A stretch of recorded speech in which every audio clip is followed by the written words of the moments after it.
is Beth Seamster, and I am the Children's Ministry Coordinator at Whitewater Area Regional Ministry in Whitewater, Wisconsin. I hope that you are all having a wonderful day today. Let's start how we do. We'll check in with one another. I'm going to tell you, it's a thumbs up weekend for me. It's Valentine's Day. Sunday is Valentine's Day, which is a fun day to celebrate love, the people we love, our families, our friends, all that good stuff.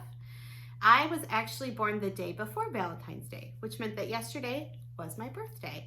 So tried to take advantage and do some fun birthday things with my family as much as we could during this COVID state. Anyways, however you're doing, I hope that you take a few moments and just check in with the people in your life. Let them know where you're at and listen and hear how they're doing. It's one of the many ways that we love and support each other right now. Well, if you ever look at a calendar, you know that we have seasons, right? So we might we have months, we have days, we have weeks. It's one of the ways that we organize our year, we organize our time, all that stuff. Well, the church has seasons as well, only our calendar is a little different. Instead of the new year starting in January, on January 1st, for the church, we start at the end of November, early December, with a season called Advent. Advent is the 4 weeks leading up to Christmas Eve, Christmas Day. Then there's Christmas. Then there's Epiphany, which is the time after Christmas. Well, this is the last Sunday of Epiphany.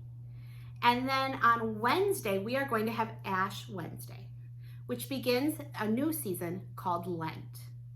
And during Lent, we spend 40 days, I like to call it walking with Jesus, really thinking about the role that Jesus played and what that looks like both at the time for Jesus and how that impacts our life now.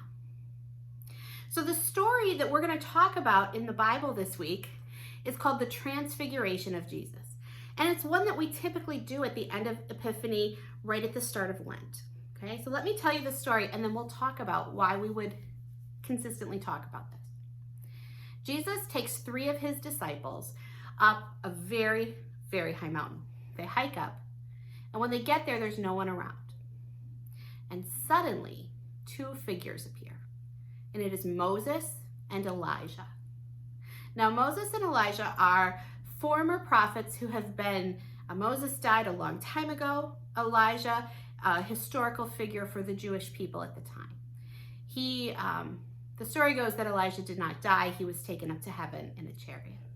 Anyways, Jesus and Peter and 2 other disciples go up this mountain and they meet Moses and Elijah, and they are overwhelmed. And through the course of this encounter, Jesus's clothes and just whole being begin to glow so white. My Bible said whiter than any bleach could have made them, right? So they're glowing, their clothes, everything, he's just glowing. I don't know a better word for it. And Peter, who is so overwhelmed by this, says, let's build 3 dwellings, and one for Jesus and one for Moses and one for Elijah, and then we can stay here forever. And suddenly a cloud comes over the mountaintop, and they hear the voice of God saying, this is my beloved, my son, listen to him.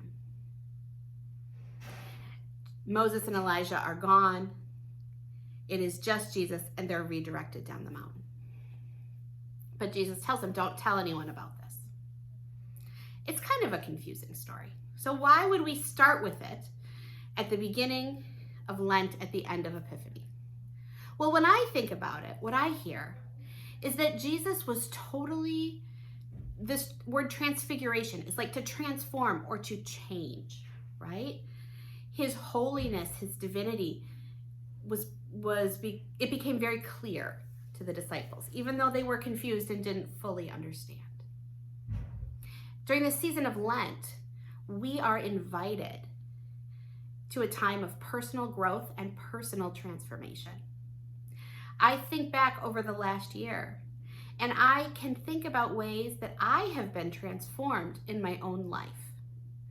How have I been changed? How has God changed my heart to be more like Jesus? It's always a journey, and there's always places where we fall short.